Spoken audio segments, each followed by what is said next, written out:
समय की बहुत ही जरा कंजूसी के साथ बात करना पड़ रहा है।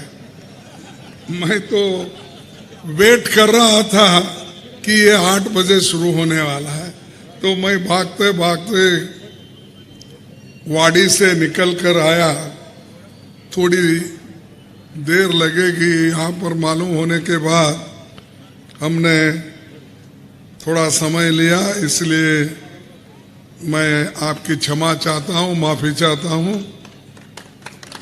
और ये चुनाव बहुत ही महत्वपूर्ण चुनाव है। लोग ये कहेंगे कि चुनाव तो ऐसे ही आते हैं जाते हैं, क्या फर्क पड़ने वाला है। और बहुत से पार्टियां भी यही समझ के कंटेस्ट करते हैं, चलो 1 सीट से क्या होने वाला है, हम ठहरे तो क्या होने वाला है। तो ये ऐसा सोच सोच कर ठहरने वाले लोग हैं। आप बैठिए, मैं बुलाऊंगा उस वक्त आप आइए। जब तक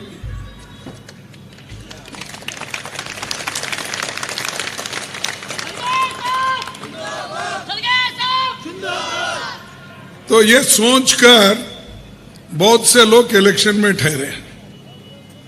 अरे भाई, ठहरे कैसा? आप कैसा हुकूमत बनाने वाले हो? आपके पास कितने लोग हैं और आप लोगों को क्या देने वाले हो? ये अहम मसला है ना। ना आपके पास सारे कर्नाटक में लड़के सरकार बनाने की ताकत है, ना अपने बल पे आने का वो भी कोई आपके पास हैसियत नहीं है। लेकिन आप किसी के बहकाव में आके अगर चुनाव लड़ते हैं तो उसका नुकसान सिर्फ आप अकेले को नहीं होता, पूरे मजहब के लोगों को होता है उसका नुकसान। मेरे को बहुत लोग उचकाते हैं, मुझे भी, क्या साहब आप 52 साल से कांग्रेस में एमएलए, एमपी, राज्यसभा मेंबर, कभी हारे नहीं इलेक्शन। परसों का एक ही आ गया, मेरी बदकिस्मती बोलिए या लोग मेरे काम को नहीं जाने, ऐसा हो गया होगा। लेकिन मैं गुलबर्गा के नॉर्थ के लोगों का जो जोश और जज्बा देखा और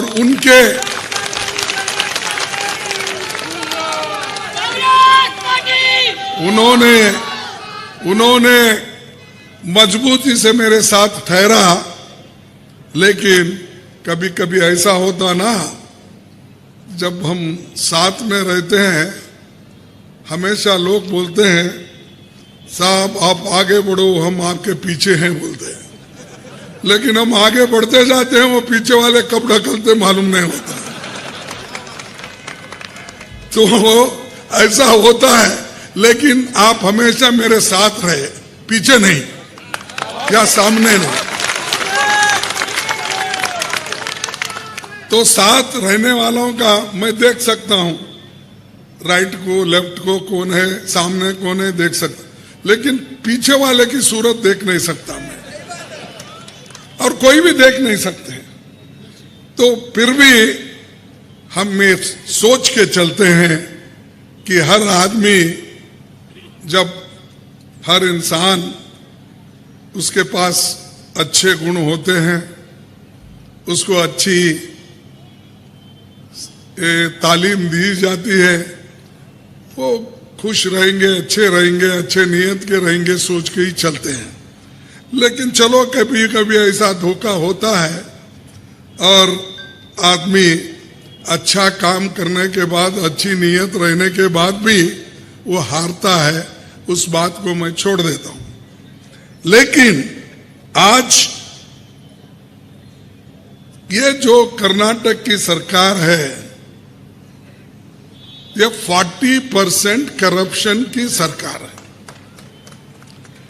40% कमीशन लिए बगैर कोई काम नहीं करती। और ये मैं नहीं कह रहा हूं, हमारे कॉन्ट्रैक्टर कह रहे हैं। उन्होंने एप्लीकेशन मोदी जी को दिया, उन्होंने एप्लीकेशन प्रेसिडेंट ऑफ इंडिया को दिया, उन्होंने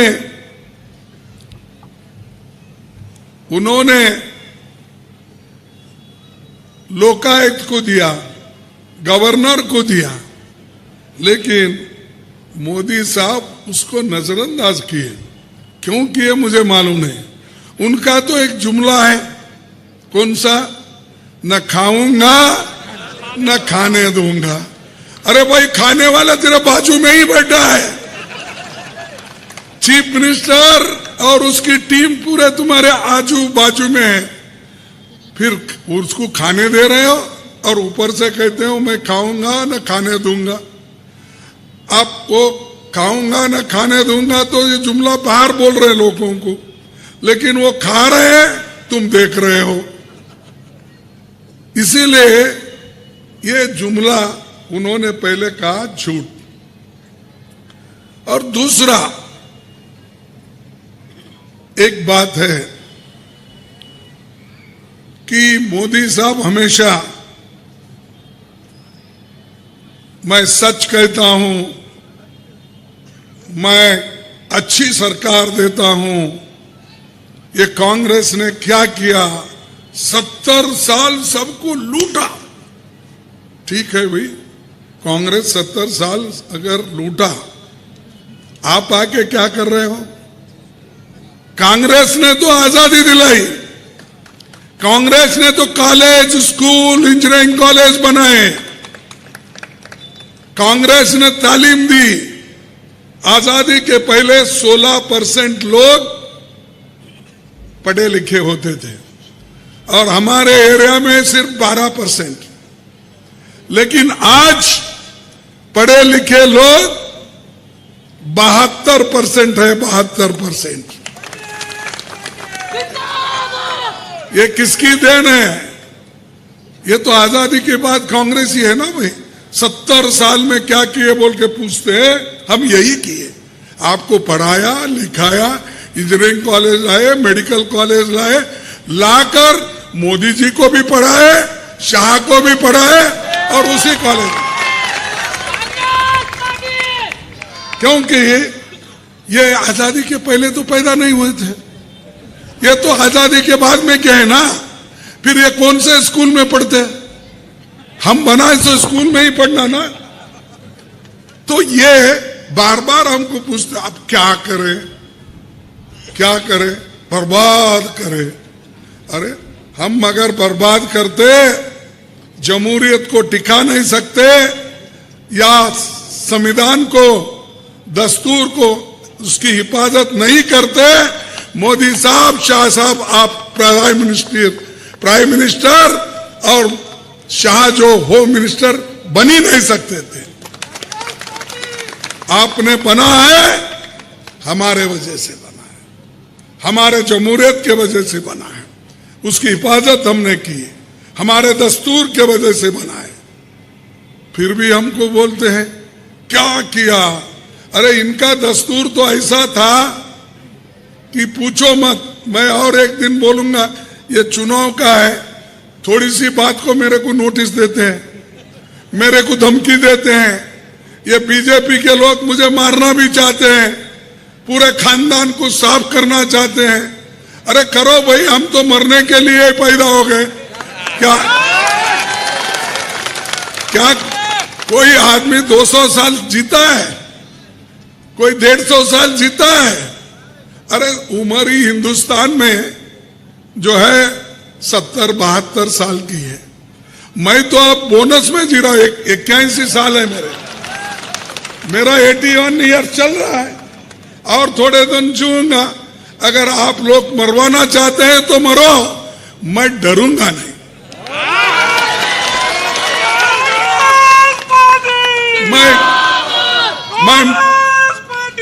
मैं मरूंगा नहीं, मैं उसूलों के लिए लड़ूंगा।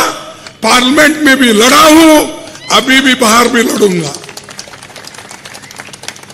मेरे को कोई डरा के धमका के तुमके खानदान को खत्म कर दे बोले तो मैं डरने वाला नहीं। भाई मैं बचा हूं, मेरे घर में एक आदमी ही बचा था, मैं डरता नहीं। अरे हम अच्छी काम करने के लिए डरना क्यों? तो ये मोदी साहब हमेशा अपने लोगों को कह के बीजेपी हमेशा मुझे डराती है। मैं तो पार्लियामेंट में ही नहीं डरा, राज्यसभा में नहीं डरा, मुकाबला करते रहता हूं। मेरे जो क्वेश्चन रहते हैं उसका जवाब ही नहीं देते। मैं जब जोर से भाषण करने लगता हूं तो बीजेपी के एमपी को बोलते हैं बीजेपी के लोग, उठो उठो गड़बड़ करो। खड़गे साहब बोल रहे गड़बड़ करो गड़बड़ करो, माफी मांगो माफी मांगो, बोलो। अरे राहुल जी लोकसभा के मेंबर है, मैं राज्यसभा का मेंबर हूं, मैं कैसा माफी मांगू? जिस जगह जिन्होंने बोला है उनसे पूछो ना जाके माफी मांगो बोल के। अगर हिम्मत है तो वो पूछो। उड़ते सुड़ते ही मैं जब भाषण करता माफी मांगो, कई के लिए माफी मांगो? राहुल जी कहे, मैं भी कहा, मेरे भाषण को भी आधा उन्होंने खत्म किया, राहुल जी के पूरे भाषण को खत्म किया। और राहुल ने किया था क्या? राहुल ने यही कहा था, भाई एक आदमी को आप इतना सपोर्ट कर रहे हो जो 2.5 साल में 12 लाख करोड़ का आदमी बन गया। उसकी 2014 में वो सिर्फ 3,000 करोड़ का मालिक था। वो इसमें 9 साल में कम से कम 12,50,000 करोड़ का मालिक कैसा बना? किसने बनाया? हम वो पूछ रहे थे। ऐसा पूछते ही ये पूछते समझकर तुम माफी मांगो माफी, पूरा पार्लियामेंट बंद कर दिया हमने। और बाद में बोलते ये अपोजिशन के लोग हमेशा भाषण करते नहीं, डिबेट नहीं करते, अपने जो भी कुछ डिबेट में मुद्दे हैं वो नहीं रखते, ये हमको बोलते हैं। लेकिन वहां पर गड़बड़ करने वाले लोग यही बीजेपी के लोग, यही एमपी। और मोदी साहब चुप बैठते हैं, ऐसा देखते हैं वो। और दूसरी बात, अभी भी बोला मैं करप्शन का तो दूसरों को चार्ज लगाते, ईडी सीबीआई जो कुछ भी है एजेंसीज लगाओ। कोई अगर अच्छा बात करता है, कोई जर्नलिस्ट है, कोई सही बात करता है या उनके खिलाफ अगर वो बात जाती है, डालो जेल में इसको। अगर कोई तुम्हारे खिलाफ है, लगाओ बुलडोजर उधर। यही तो योगी कर रहा है। वो योगी को लेके ये जो मोदी जी है लेके दोनों फिर रहे भाई भाई के जैसा। अरे आपके पास कानून है, संविधान है और कानून भी है। कानून का इस्तेमाल करके आप सरकार चलाओ, ना कि बुलडोजर लगा के सरकार चलाने की आवश्यकता नहीं है। हमने बनाया कानून इसलिए, कानून के दायरे में अगर कोई कुछ भी करता है गलत, सभी को एक ही शिक्षा होना चाहिए। तो यहां पर वो नहीं चल रहा, ठीक है।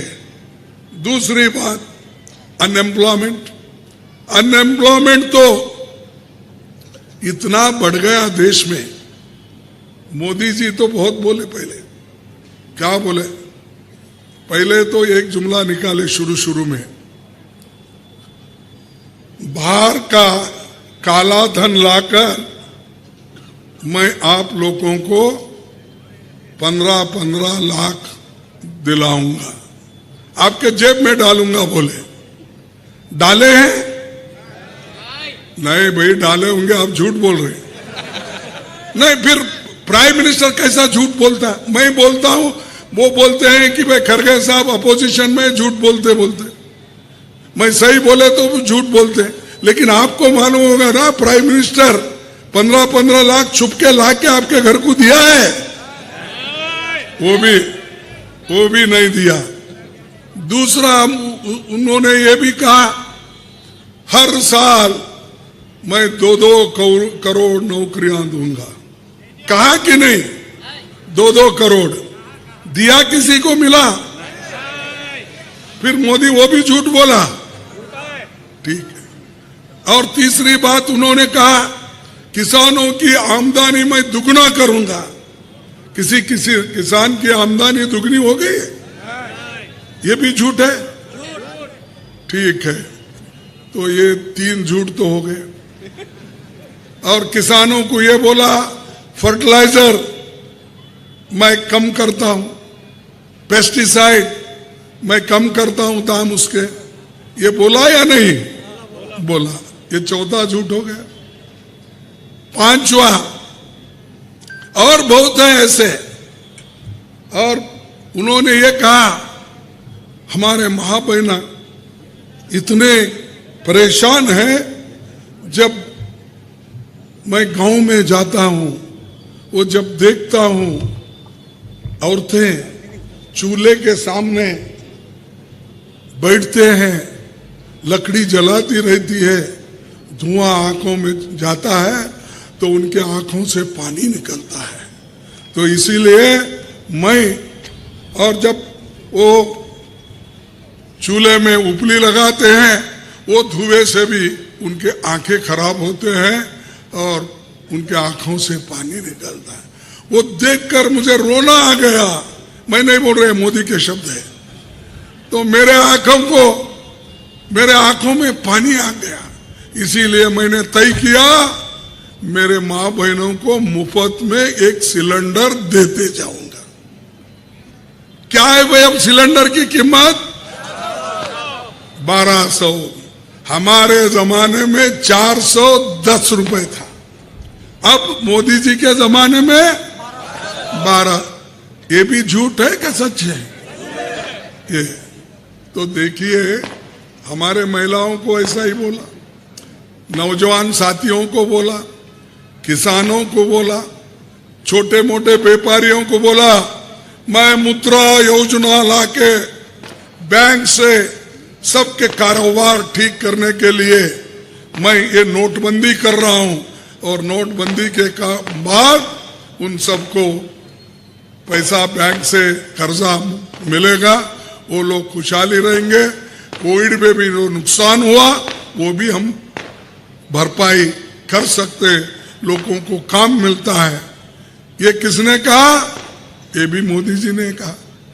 इतने झूठ बोलते गए, झूठ के ऊपर झूठ, झूठ के ऊपर झूठ। और हम कुछ कहते हैं कि मोदी साहब आप ऐसा क्यों बोल रहे हैं, तो वो कहते हैं कि हम बोल रहे हैं सच और आप बोल रहे हैं झूठ, हमको कहते हैं।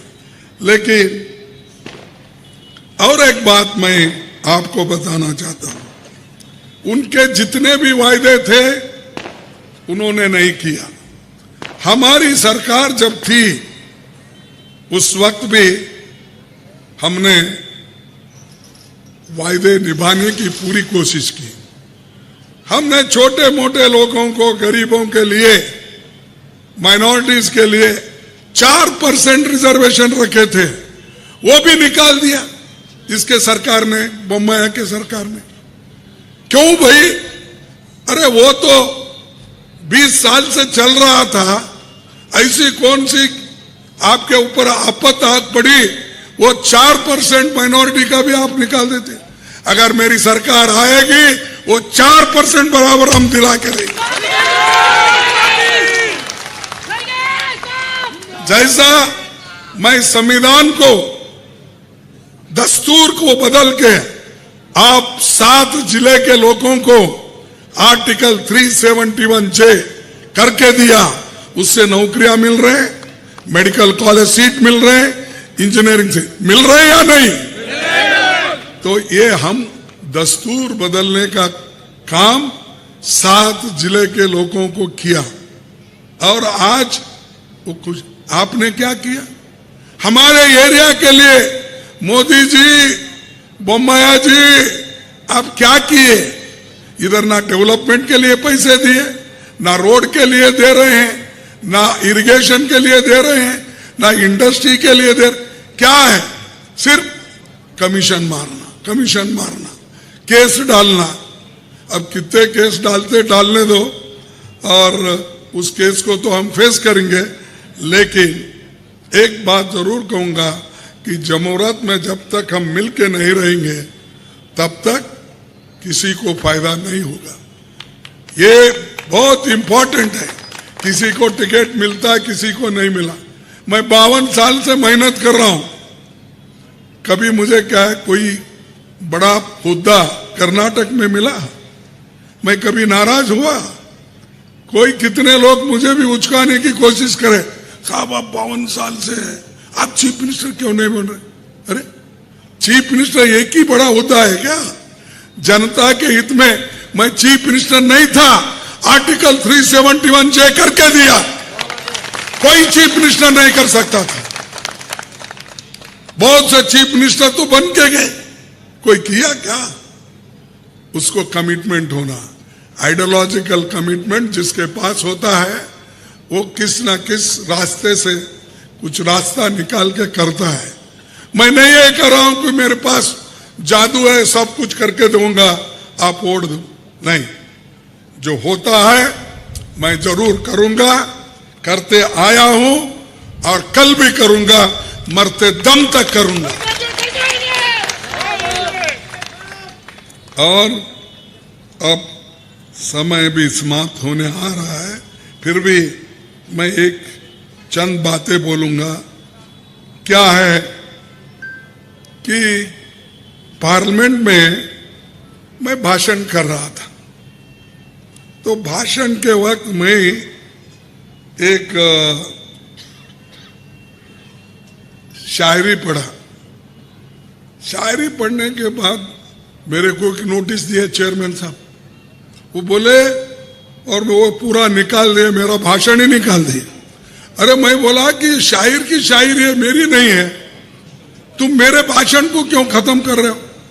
अगर उसमें कोई लफ्ज मैं गलत इस्तेमाल किया हूं या कोई लफ्ज आपके खिलाफ बोला हूं, निकालो, लेकिन जो लफ्ज शायर ने लिखा है वो भी निकाल रहे आप।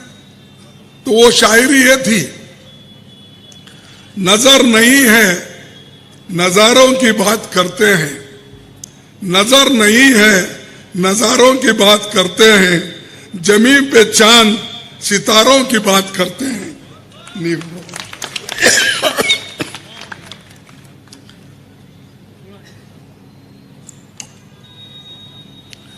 जमीन पे चांद सितारों की बात करते हैं, वो हाथ जोड़कर बस्ती को लुटाने वाले भरी सभा में सुधारों की बात करते हैं। बड़ा हसीन है उनकी जबान की जादू, लगा के आग बाहरों की बात करते हैं।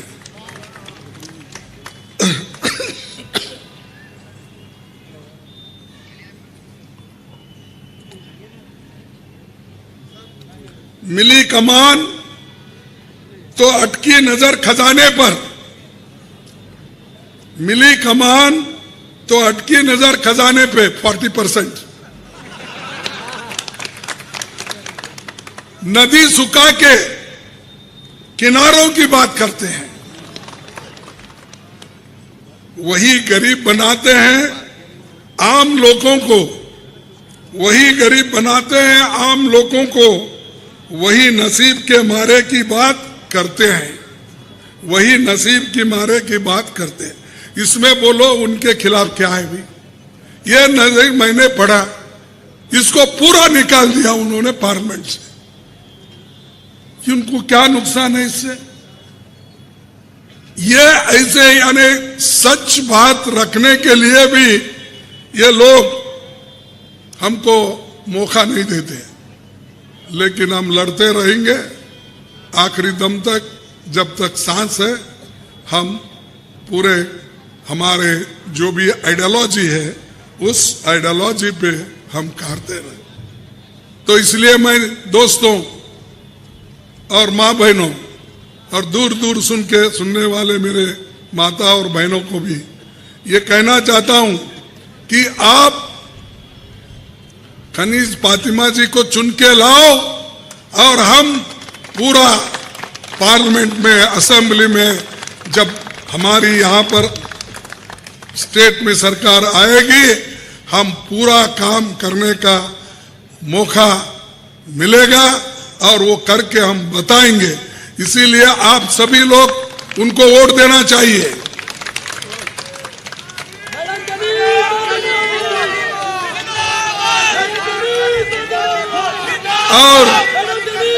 और मैं पूछता ये क्यों देना चाहिए? ये तो है मैं झूठ क्या क्या बोले वो सब बोला, कैसा लूटे वो भी बोला, कैसा कमीशन मारे वो भी बोला, सब चीज तो बोला।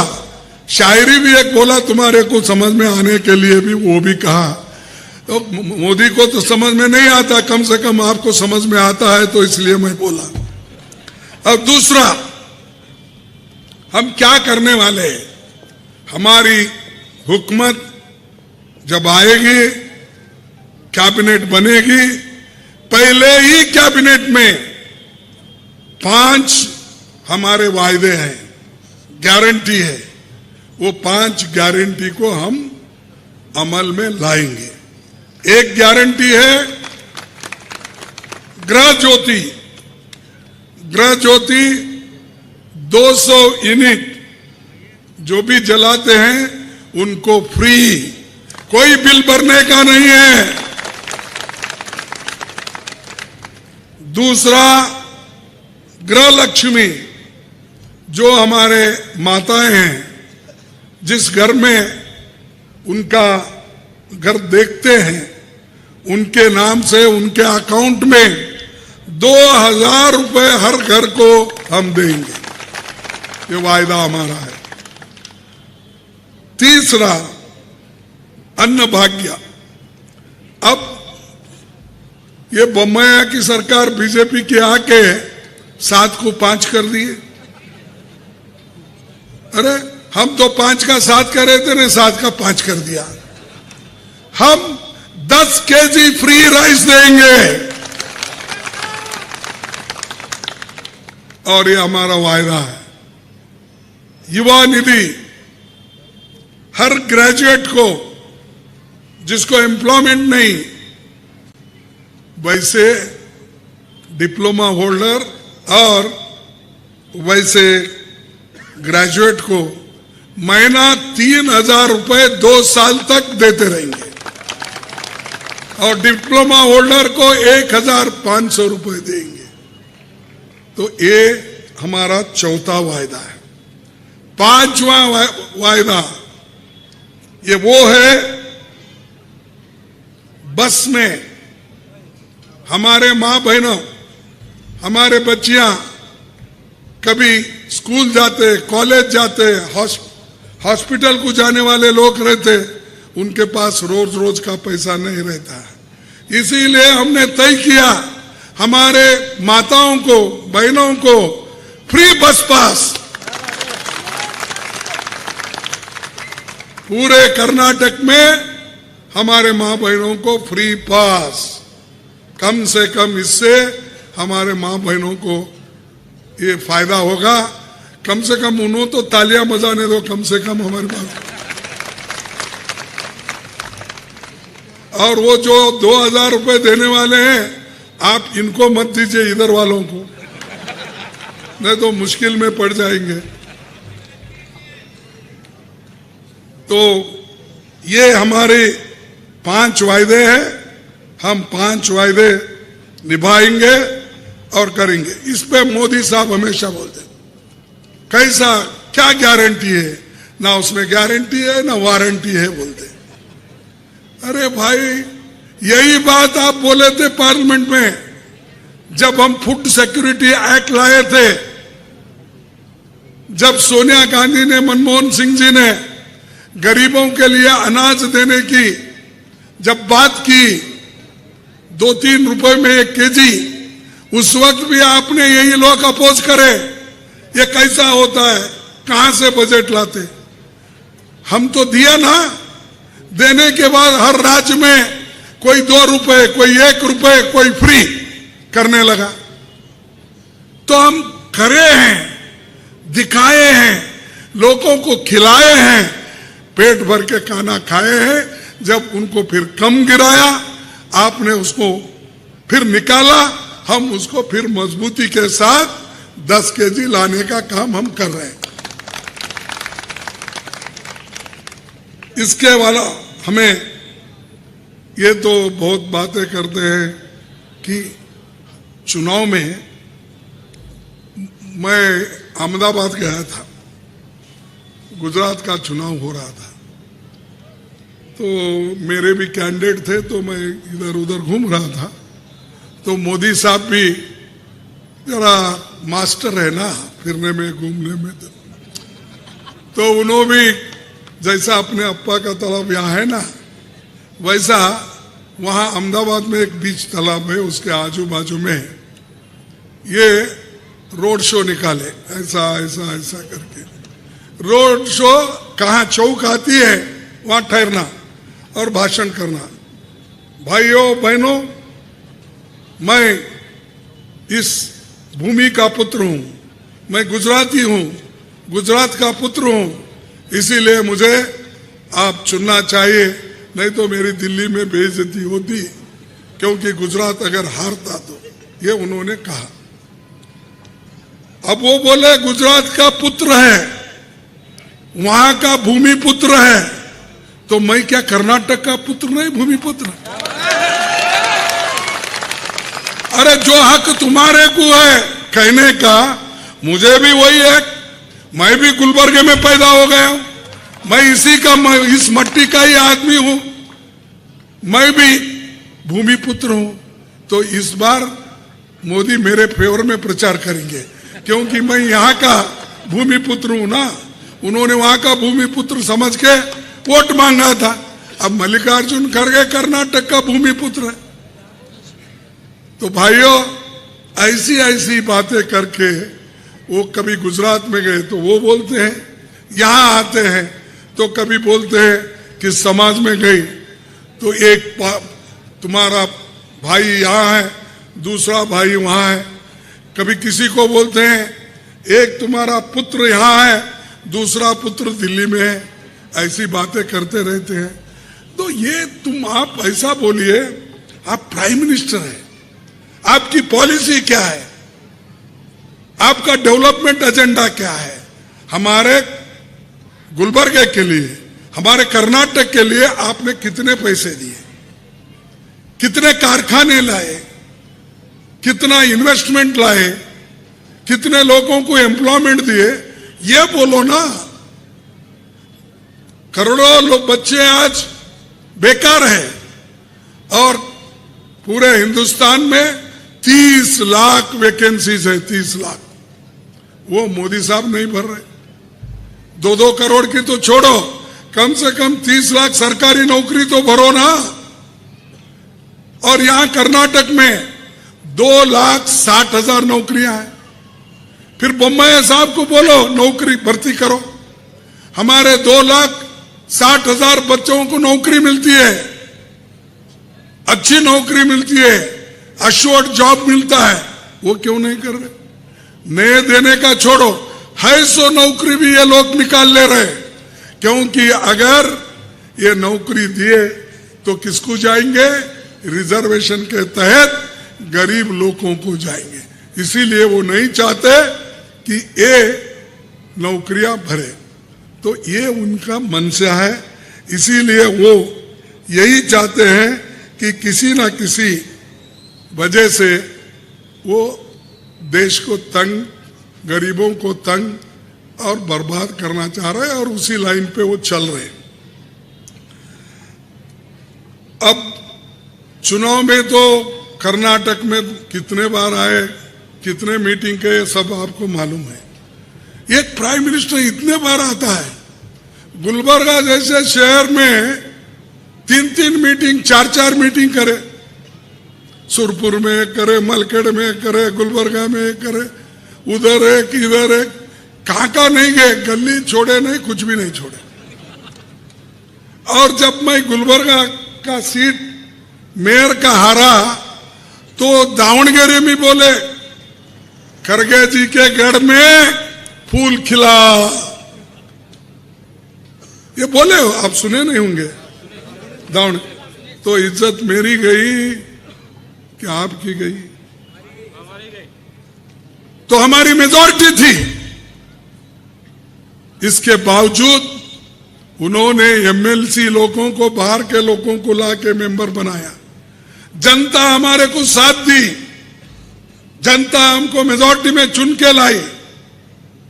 फिर भी छोटे से शहर में भी पैसे का खेल करके एमएलसी को बाहर से लाते आप।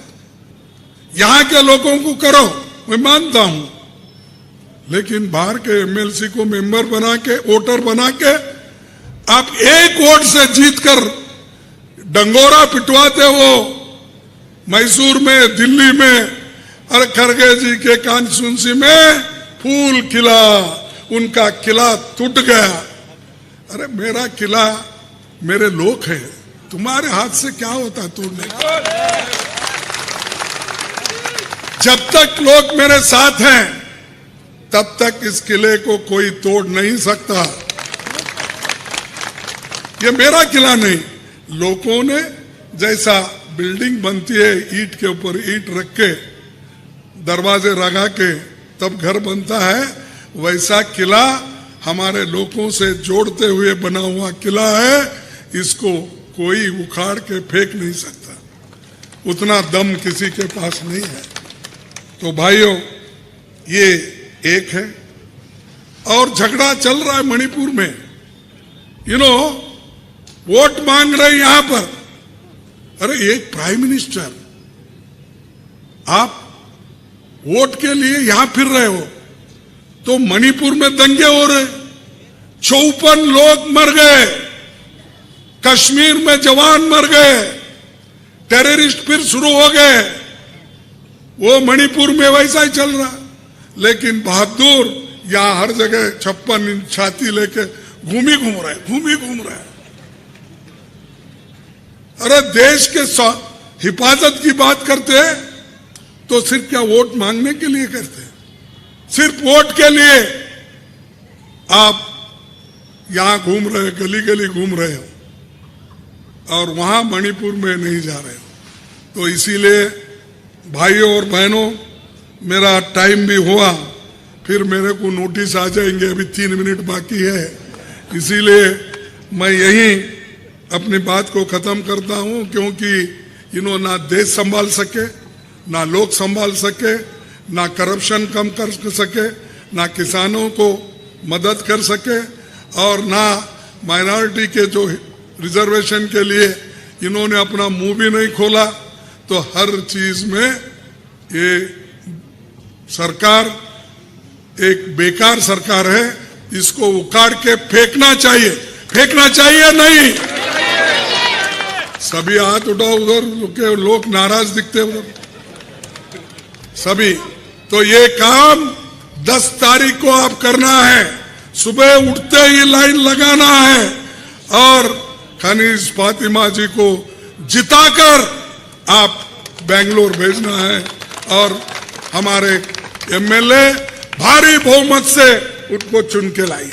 थोड़े से कोई भी डिफरेंसेस हो सकते हैं, हमारे लोग तो थोड़ा नाराज जल्दी होते हैं ना, ये मुश्किल रहता है हमारा। लेकिन मोदी तो अपनी चाल चल रहा है, किसी को इंडिपेंडेंट ठहरा करा, किसी को मदद कर रहा, कहीं जगह दूसरे पार्टियों से दोस्ती करा, ये तो कर रहा है, और हमको खूब। तो इसलिए आखिरी एक बात कह के मैं अपने भाषण को समाप्त करता हूं।